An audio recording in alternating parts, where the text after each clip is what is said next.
Hello student, हम लोग ये क्वेश्चन पढ़ेंगे अभी।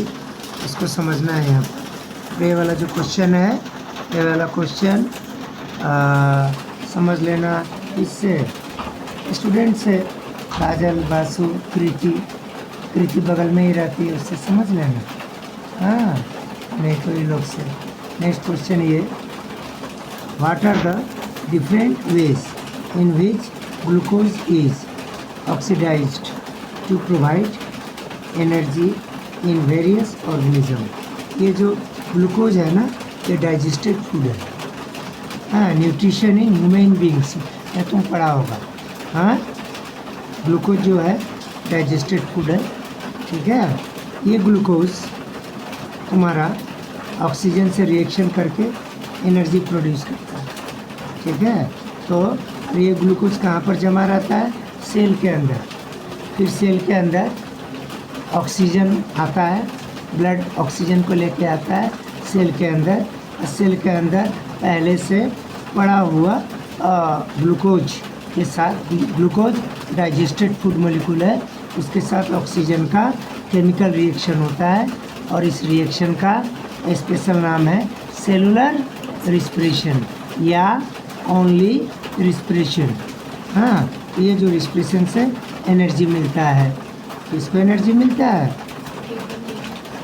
ऑर्गेनिज्म को, कोई भी ऑर्गेनिज्म होना।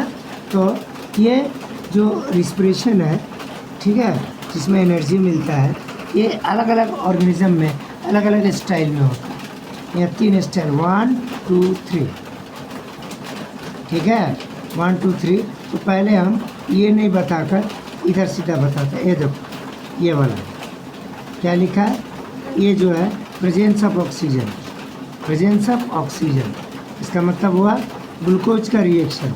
ये जो ग्लूकोज लिखा है ना, ये ग्लूकोज का रिएक्शन किसके साथ होता है? O2।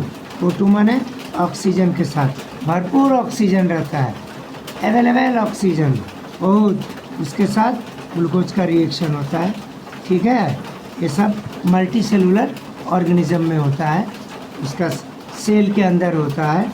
और सेल का अंदर कहाँ? माइटोकॉन्ड्रिया में। माइटोकॉन्ड्रिया एक तरह का सेल ऑर्गेनेल है। सेल के अंदर छोटा छोटा जो स्ट्रक्चर पाया जाता है, पढ़ा था ना हम लोग, वो क्या हो गया? Cell organelle. तो माइटोकॉन्ड्रिया एनर्जी का पावर हाउस है, पढ़ा होगा, ठीक है ना। तो माइटोकॉन्ड्रिया के अंदर, हाँ, ये ग्लूकोज और ये ऑक्सीजन के बीच केमिकल रिएक्शन होता है, बहुत ज़्यादा मात्रा में एनर्जी प्रोड्यूस होता है, ठीक है। और कितना मोलिकुलर एनर्जी बनता है? 38 ATP। ATP क्या हो गया? एनर्जी का मोलिकुल। ATP का फुल फॉर्म देख लेना। हाँ, कितना मोलिकुल ATP बनता है? ATP का मतलब 1 मोलिकुल। हाँ, ATP का 38 मोलिकुल बनता है। लेकिन इसके लिए ये देखो, ग्लूकोज 1 मोलिकुल लेना हो, इसका मतलब ग्लूकोज का सिर्फ 1 मोलिकुल माइटोकॉन्ड्रिया, मल्टी सेलुलर और ऑर्गेनिज्म का सेल का अंदर जो माइटोकॉन्ड्रिया है, हाँ, उसके अंदर ऐसे 1 मोलिकुल, ठीक है, ग्लूकोज ऑक्सीजन, एक्सेस ऑक्सीजन के साथ रिएक्शन करके 1 मोलिकुल कार्बन डाइऑक्साइड गैस बनाता है, 1 मोलिकुल वाटर बनाता है। लेकिन एनर्जी का कितना मोलिकुल बनाता है? 38 मोलिकुल। 1 मोलिकुल का मतलब होता है 1 ATP, और 38 मोलिकुल का मतलब 38 ATP बनाता है 1 मोलिकुल ग्लूकोज से। याद रखना, शॉर्ट क्वेश्चन कभी भी पूछ सकता है। हाँ, किसके अंदर बनता है? ये मल्टी सेलुलर ऑर्गेनिज्म का हर सेल में, ठीक है। और इसके बाद आओ हमारा एज है, इसके बाद आओ lake of oxygen. Lake of oxygen का मतलब ऑक्सीजन है, लेक माने कमी, बहुत कम ऑक्सीजन, इतना कम ऑक्सीजन इसको नहीं के बराबर कहने से चलेगा, लेकिन बिल्कुल नहीं है जीरो, ऐसा नहीं, थोड़ा बहुत ऑक्सीजन के साथ ग्लूकोज का रिएक्शन। यहाँ पर क्या हुआ था? माइटोकॉन्ड्रिया के अंदर excess oxygen, presence of oxygen का मतलब अवेलेबल ऑक्सीजन के साथ ग्लूकोज का रिएक्शन हुआ था माइटोकॉन्ड्रिया में। लेकिन यहाँ पर लेक ऑफ ऑक्सीजन का मतलब बहुत कम ऑक्सीजन का रिएक्शन होगा माइटोकॉन्ड्रिया में नहीं, मसल सेल में। क्या सेल में?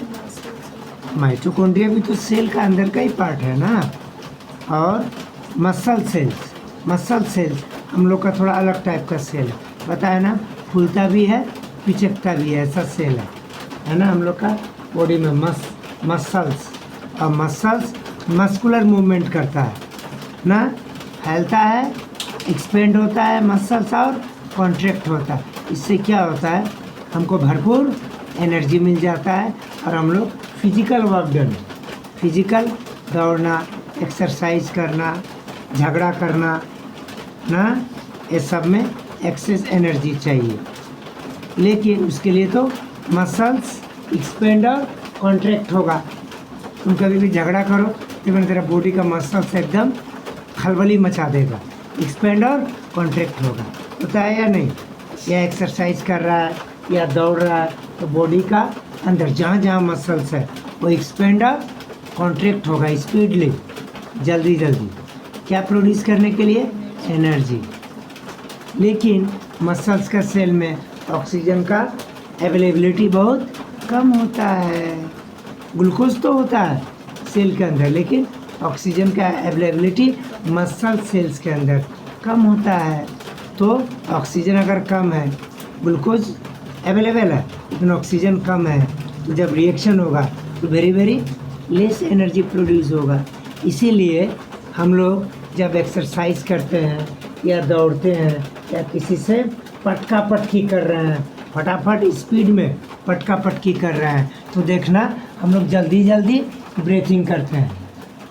किसी से गाली गलौज करो ना, देखना ना, तुम हमको ऐसा बोल दिया, तुम क्या समझता है, ढीप एक घुसी मार दिया, हाँ वो भी आके भड़ाक एक थप्पड़ मार दिया, ना। तुम दौड़ता है तो जल्दी जल्दी ब्रीथिंग करता है, इसलिए करता है कि नॉर्मली मसल सेल में ऑक्सीजन कम रहता है। जल्दी जल्दी ब्रीथिंग करेंगे तो मेरे मसल सेल में ऑक्सीजन ज़्यादा इंटर होगा, तब ग्लूकोज तो ही है तो उसके साथ रिएक्शन करके ज़्यादा एनर्जी बनेगा, तब न जाके एक्सपेंडर कॉन्ट्रैक्ट होगा मसल और हम स्पीडली दौड़ सकेंगे और अच्छी तरह एक्सरसाइज कर सकेंगे या अच्छी तरह लड़ाई कर सकेंगे नहीं।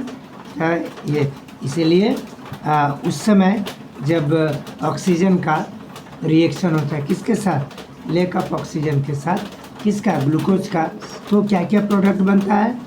CO2 नहीं, लैक्टिक एसिड, जो पसीना है। पसीना को इंग्लिश में क्या बोलते हैं? स्वेट ना, पसीना लैक्टिक एसिड है और एनर्जी बनता है। तो एक मोलेक्युल ग्लूकोज कितना एनर्जी देता है? 280, कम एनर्जी देता है उसमें, ठीक है ना। अच्छे, तो एक दो टाइप का हो गया। तीसरा टाइप है जैसे एक ऑर्गेनिज्म है ईस्ट। क्या है? ईस्ट। ये खाने उने के सामान में डाला जाता, वो जो तुम्हारा इडली डोसा बनता है ना, चावल को पीस लिया जाता है मशीन में, मिक्सचर में पीस कर, मिक्सी में पीस कर पूरा पेस्ट का जैसा हो जाता है। उसको 2-4 दिन या 1 दिन 2 दिन सड़ने के लिए छोड़ देते हैं, उसमें ईस्ट डाल देते हैं। क्या डाल देते हैं? ईस्ट, ठीक है। तो पूरा फूल जाता है, आया बात समझ में? और उस प्रोसेस को फूल के फैल जाता है ना, तभी ना खट्टा खट्टा लगता है इडली डोसा, समझा ना। खा के देखना, थोड़ा थोड़ा खट्टापन रहेगा।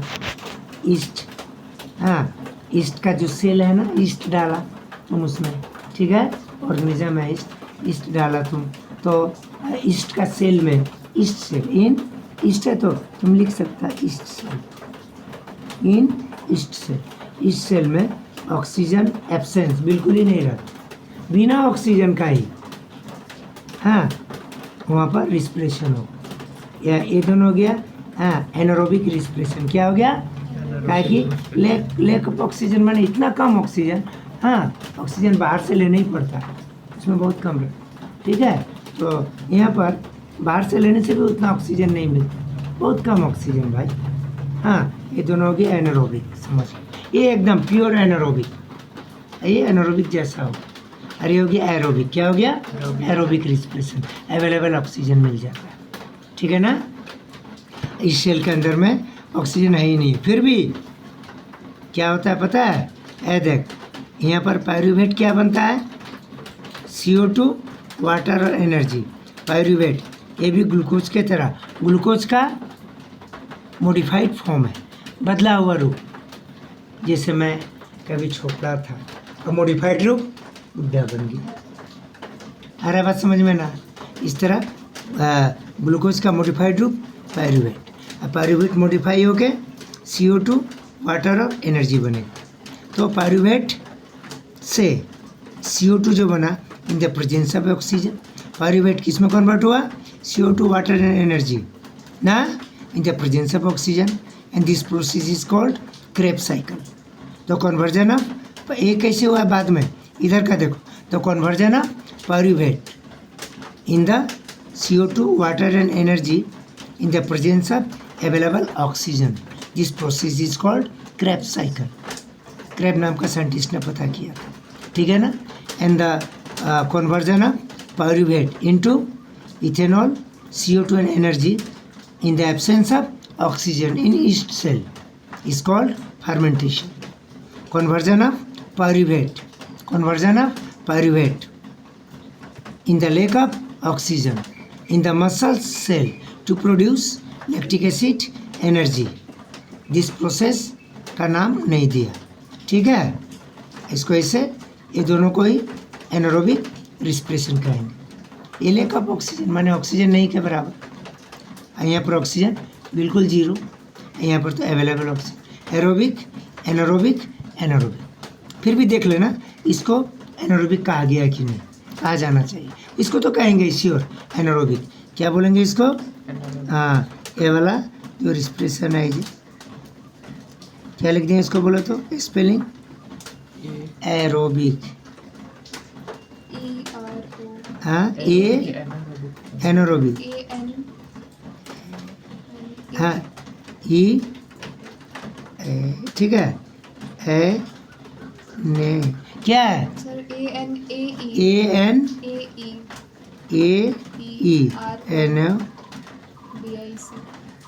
रोबिक रिस या रिस, ठीक है ना? इसको एरोबिक क्या कहेंगे?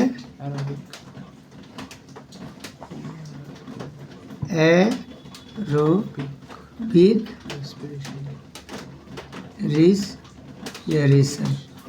हाँ, इसको ना ये इसको ये इसको थोड़ा देख के तब यहाँ पर लिख लेना, तुम लोग चेक कर लेना गूगल में कहीं भी, एनारोबिक ही होना चाहिए, ठीक है ना? अभी नहीं लिखा हम। क्लियर हो गया ना इतना? व्हाट इज हो गया? What is Krebs cycle? Conversion of pyruvate लिखिएगा in mitochondria, in mitochondria cell के अंदर ही है, इन माइटोकॉन्ड्रिया, कॉमा कन्वर्जन माने changing, conversion of pyruvate into CO2, water and energy in the available presence of oxygen is called Krebs cycle.